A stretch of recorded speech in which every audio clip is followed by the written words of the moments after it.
What did you know about the Holocaust before you liberated the camp?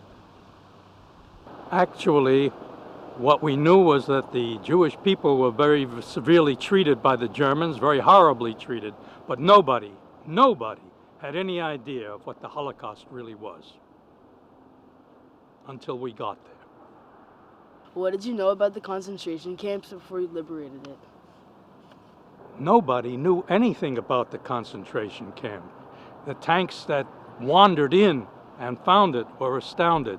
And then they called up all the reserve tanks, all the rest of their unit to come on in. And that was the first we really knew about what a concentration camp run by the German SS really was. What is your strongest memory of the camp? I think there are two that I can think of that stay with me.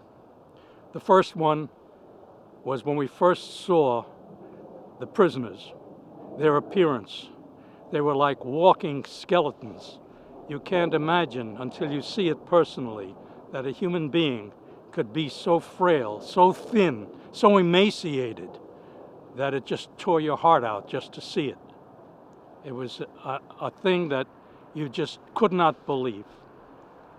The other thing that I remember very vividly about the camp at Mauthausen was it was up the side of a mountain. It was a former quarry where they used to quarry rocks and carry them up a flight of stairs made of rocks, 180 some odd steps from the bottom to the top.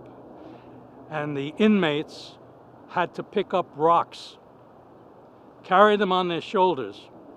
The rocks weighed anywhere from 50 to 70 pounds, and the inmates couldn't have been more than 90 pounds.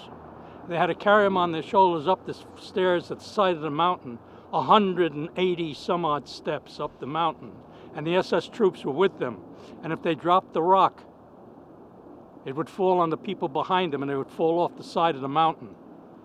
And the SS would also throw them off the side of the mountain. This was told to us by the surviving inmates who had seen this, and it was one of the worst, most outrageous tortures that man could conceive. What did you feel when you encountered the survivors? I think I've already expressed it in terms of the absolute unbelievable feelings of horror and sorrow that came upon us when we saw these human beings that were more like skeletons, so emaciated, so thin, barely able to stand. A lot of them weren't able to stand. They would collapse and fall over.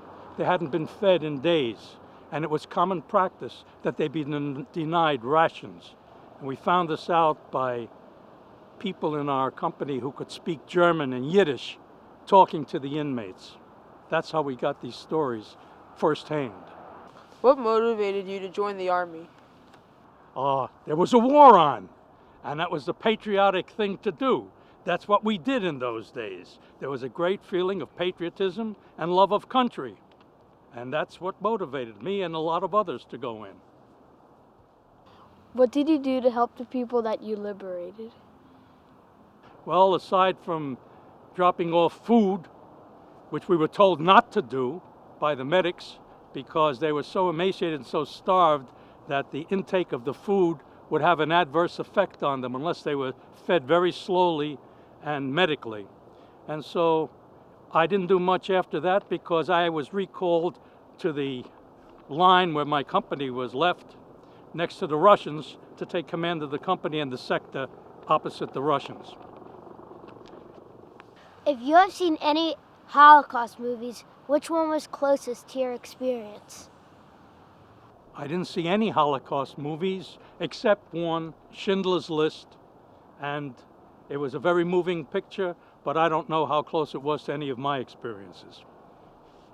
How did your Holocaust experience affect the way you raise your children?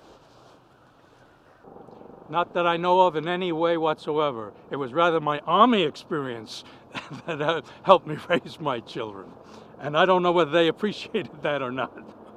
But today they say they do. What was the reaction of the non-Jewish soldiers when they saw the camp? The non-Jewish soldiers reacted in exactly the same way as the Jewish soldiers did. We were all revulsed. It was all horrifying. It was terrible to imagine that human beings on God's earth can treat other human beings that way.